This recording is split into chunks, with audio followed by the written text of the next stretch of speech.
Bom dia, amores! Bom dia para vocês também do quarto ano, que a gente está aqui na nossa escola. Vim para cá gravar nossa aula, né? Eu quero que vocês peguem o livro de vocês de História e abram na página 38, onde tem América Portuguesa ou Brasil. Bora lá? Abre aí o livro de vocês, porque a gente vai ver. Vai terminar nosso livrinho hoje, tá, gente? Tem uma atividade aqui que vou observar se eu faço ela com vocês agora. Eu acho melhor, para a gente concluir nosso livrinho para dar início ao livro 3. Então, peço a vocês falar com a mamãe, aquela mamãe que ainda não veio na escola buscar o livro 3, que venha buscar, porque tia, acho que semana que vem, tia já vai dar continuidade, já vou começar a iniciar com esse livro 3. Tá ok? Vamos lá. América Portuguesa ou Brasil? Desde que chegaram aqui, em 1500, os portugueses deram diferentes nomes a estas terras, eram em diferentes momentos da história. Os indígenas também deram nome aos grandes territórios em que viviam. Alguns dos nomes dados ao nosso país foram Pindorama, que foi o nome dado pelos indígenas, que significa terra de altas palmeiras. Bora lá.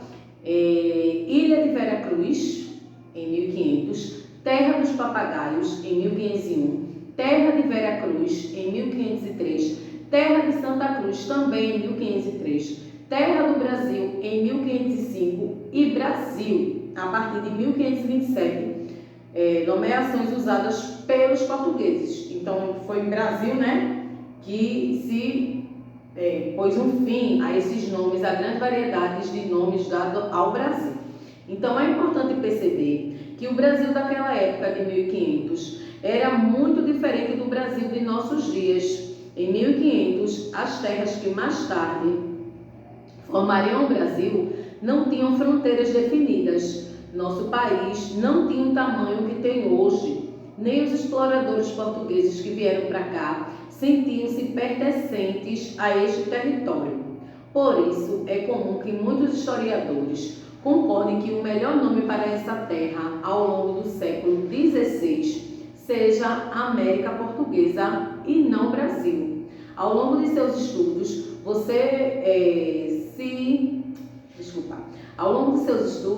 você pode se deparar com qualquer uma dessas expressões referentes ao nosso país. Então, por que no século XVI o Brasil não era para ser chamado de Brasil e sim de América Portuguesa?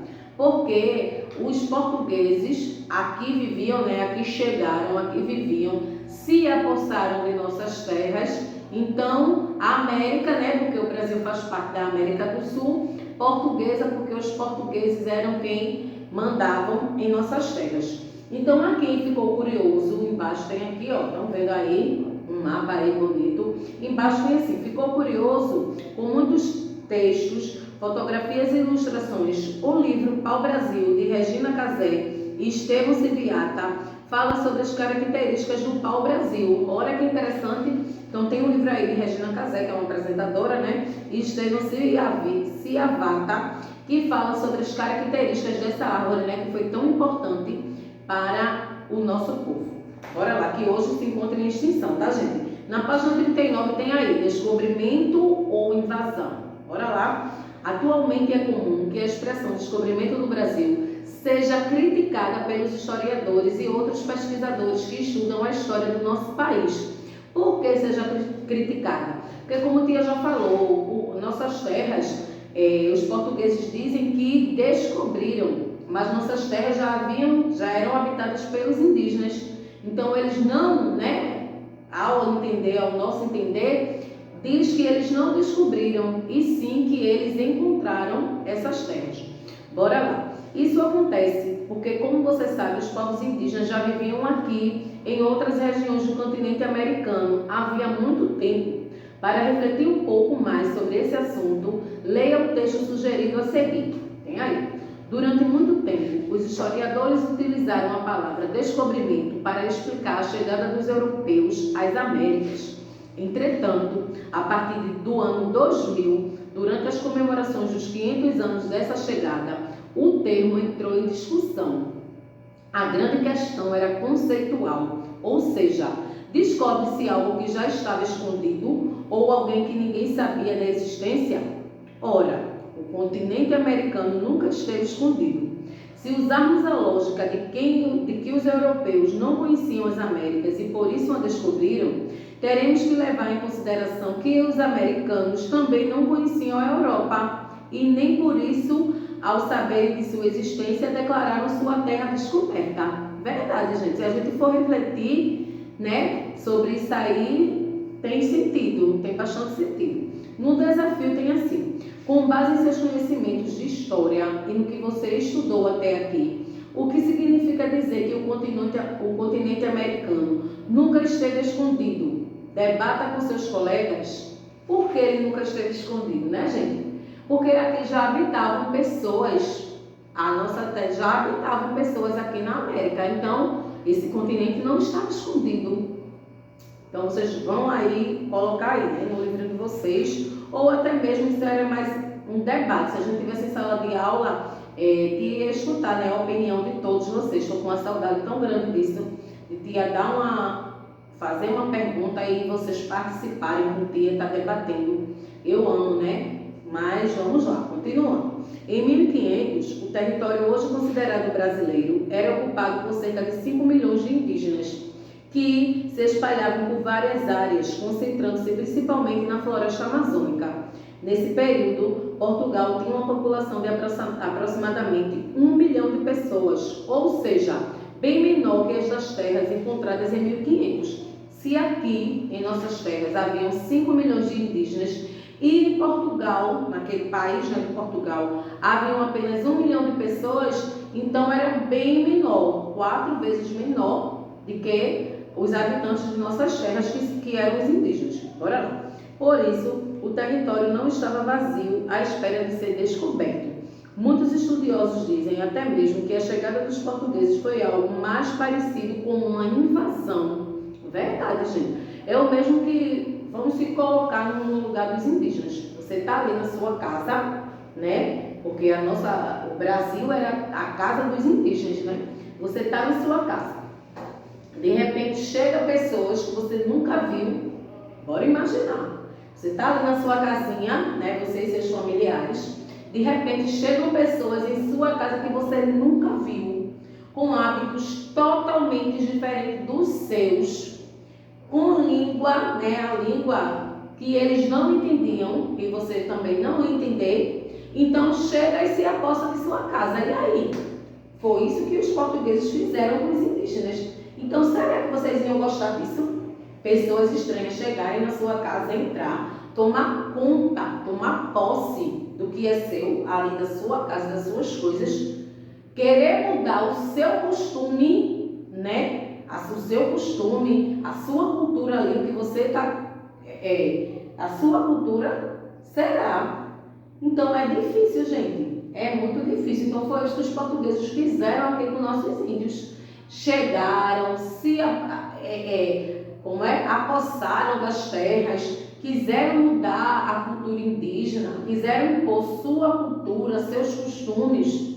Então é difícil. A gente observando assim, tia, realmente, chegar alguém diferente que eu nunca vi em minha casa, querer mudar minha rotina, querer mudar meus hábitos, minha cultura, o que eu acredito, é difícil.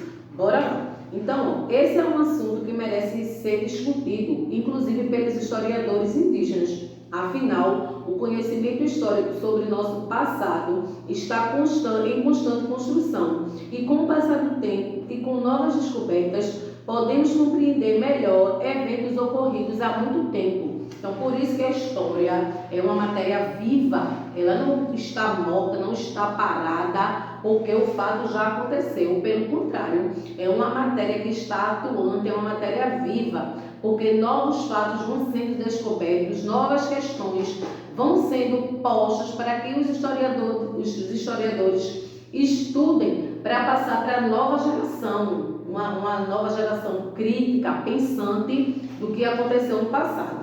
Então, na página 40, tem uma atividade aí. Tem esse caderno aqui, ó, de atividade, que tia vai fazer com vocês, tá, gente? Essa página aqui. Eu vou deixar a página 41 e a 42 já pra gente fazer também. Vamos fazer, tia? Bora lá. Bora lá, tem assim. No primeiro, explique por que as expedições marítimas do período das grandes navegações eram cheias de perigo. Lembra que a tia falou que eram cheias de perigos porque eles não conheciam o mar, eles achavam que no mar haviam monstros, que a terra era plana, que o mar teria um fim, que a embarcação podia cair. Então isso aí, haviam muitos perigos nessa época de grandes navegações por conta disso. Os navegantes, eles não tinham imensidão do mar, achavam que tinham monstros dentro do mar, né? Não sabiam manusear muito bem os equipamentos, a bússola, o astrolábio, eles também não sabiam muito manusear, então por isso que eram cheios de perigo. No segundo tem, em que consistiam as chamadas rotas das especiarias. Então eram rotas comerciais utilizadas pelos navegadores da Europa para irem até as Índias. Então eram rotas, né, marítimas, comerciais, utilizadas pelos europeus para ir até as Índias atrás das especiarias. Bora lá. Quais eram as principais especiarias do período das grandes navegações? Porque elas eram bem valorizadas na Europa. Então vocês vão colocar aí, né, eram várias especiarias: cravo, noz moscada, gengibre, pimenta, açafrão, canela. Então essas especiarias aí vocês vão colocar o nome e por que elas eram tão valorizadas, né? Eram valorizadas porque elas eram usadas como tempero, como remédio e também para conservar carne, né? Conservar os alimentos, tá ok? No quarto tem assim: complete as frases a seguir. Bartolomeu Dias foi o primeiro navegador a liderar uma expedição que chegou ao norte ou ao sul do continente africano. Chegou ao sul, né? Ao sul do continente africano, passando pelo Cabo da Boa Esperança, tá ok? Anota aí, vocês vão responder junto com tia e depois tia vai fazer uma revisãozinha geral aí, passar uma atividade de revisão para vocês fazerem. Na letra B tem: Vasco da Gama, por sua vez, realizou uma longa viagem marítima de... Vasco da Gama saiu de onde? Qual é a capital de Portugal que ele saiu?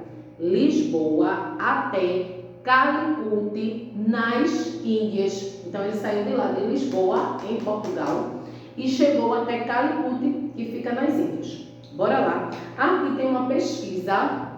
Eu não vou passar essa pesquisa para vocês não, no quinto quesito. Vocês não vão fazer a pesquisa, tá, gente? Próxima aula a tia passa essa pesquisa. Na página 41, tem uma resposta certa apenas. Tem assim: por que a expressão descobrimento do Brasil merece ser repensada em nossos dias? Vocês vão ler a alternativa, para ver se é a alternativa A, B, C ou D. Apenas uma é correta. Aqui na linha de chegada, vocês vão ver aí, tá? É importante que vocês marquem para a tia ver onde vocês ficaram com dúvida, para que depois a tia possa estar tirando aí no privado de vocês. Na página 42, para a gente encerrar nosso livrinho 2, para iniciar o 3, né?